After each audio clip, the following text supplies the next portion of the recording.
this is Jeron with Savage Gym. Today I'd like to take a little time and talk to you about some of the main principles of proper strength training programs.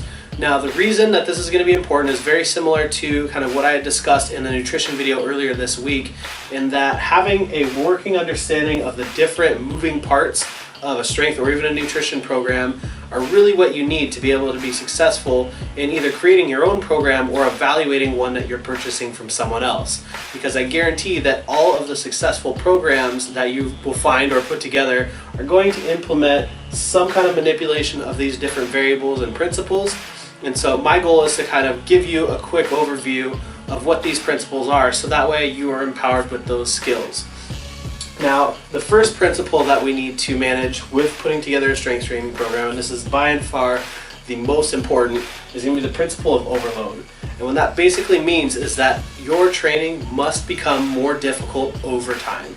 Now, the two main ways that we manage overload, or that we project overload, are with an increase in your intensity, and that'd be the weight that you're lifting or the weight on the bar, or in your volume, the total amount of workload that you're performing.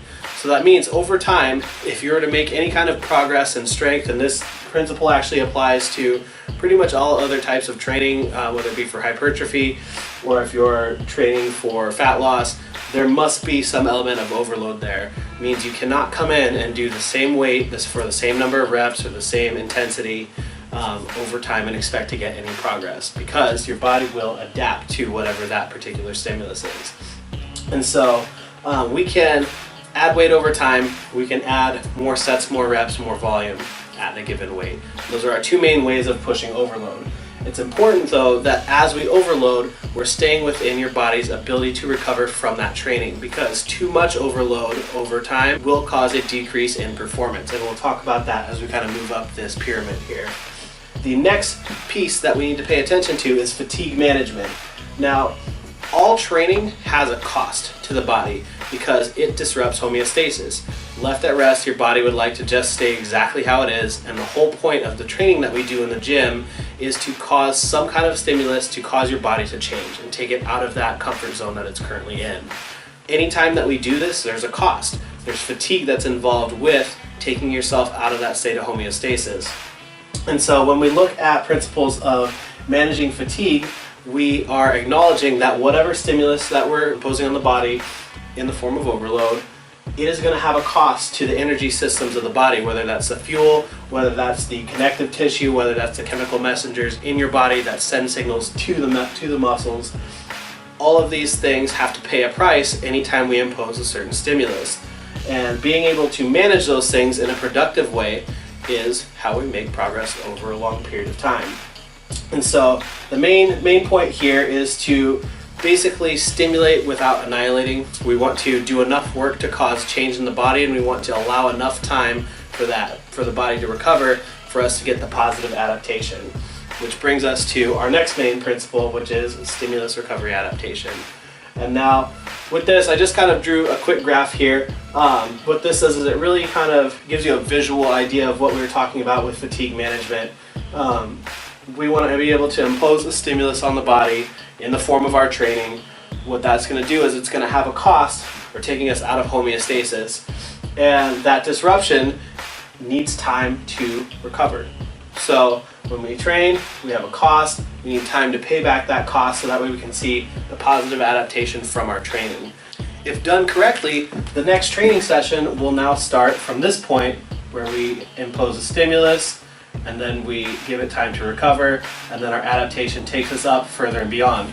So done properly over time, we begin to see progress in our training. Where most people go wrong with ignoring this is that they don't allow adequate time to recover from the stimulus that they're imposing. Meaning they train hard, they train hard, they train hard, they train hard, and they never allow this recovery to happen so that they get the positive adaptation. Those are the people that you see going into the gym trying to max out their deadlift or their bench press or squat every single week and see, did I get stronger yet, did I get stronger yet, did I get stronger yet?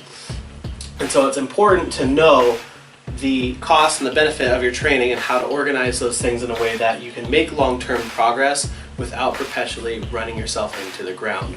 Because the end result of ignoring this recovery piece is, at best, a lack of progress in your training, At worst, it's going to lead to injury. The next principle we're going to talk about is the principle of variation. Now, variation describes a few different pieces of our training programming. The first being how we manipulate the different training variables, whether that be the volume, the intensity, the sets, the reps, the exercises that we choose, the velocity of the bar that we train at.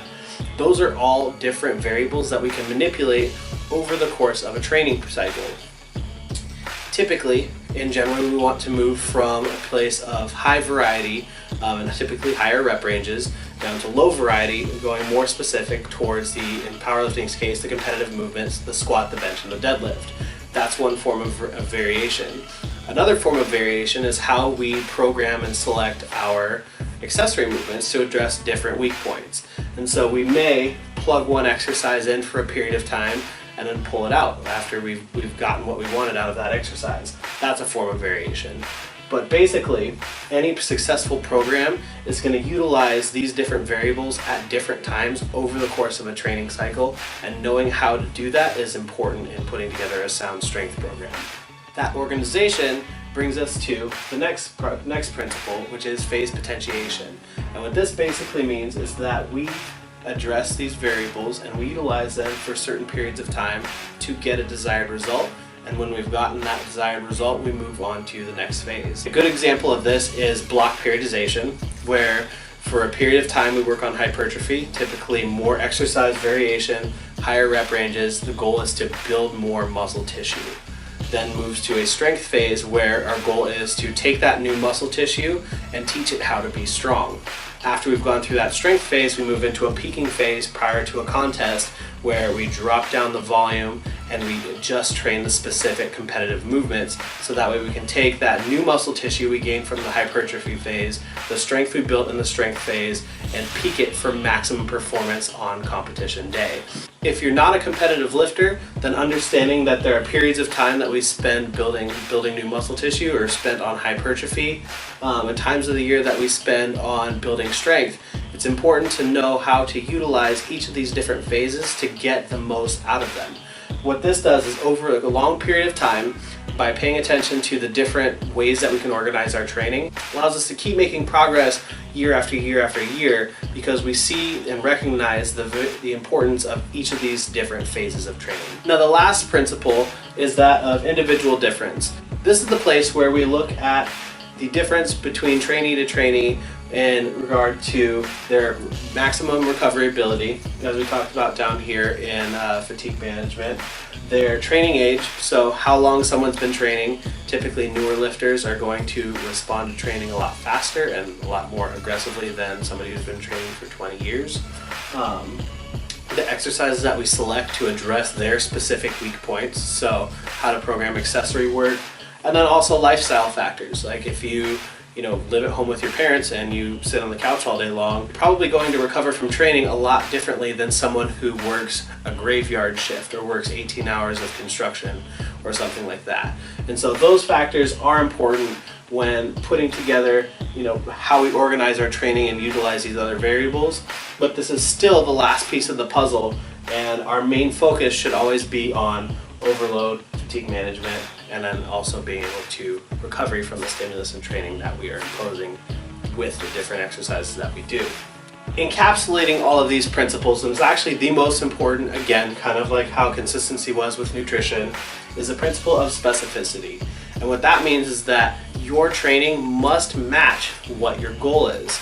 And this is where I see most people actually get it wrong, is that they have a relatively vague goal, and they go about it copying someone else or following someone else's training program. There's a lack of harmony between what we're trying to accomplish and the way that we're going about it. The plan doesn't meet the goal. From the perspective of powerlifting, the most specific thing we can do for our goals is squat, bench, and deadlift in the way we perform in competition to a 1 rep max. That is the most specific thing we can do to competition. And every step we make away from that is less specific. And so over the course of training, like we talked about, we want to move from a place of higher variation to lower variation, But either way, the training that we do as a lifter or as someone trying to lose weight or whatever your particular goal is, your training must match what your goal is. And that's the most important principle. I hope this has been informative and you've gotten some good information to be able to evaluate or build your own successful strength training program. If you have any questions, be sure to leave a comment below. And as always, be sure to check out our website at www.savagegym.com.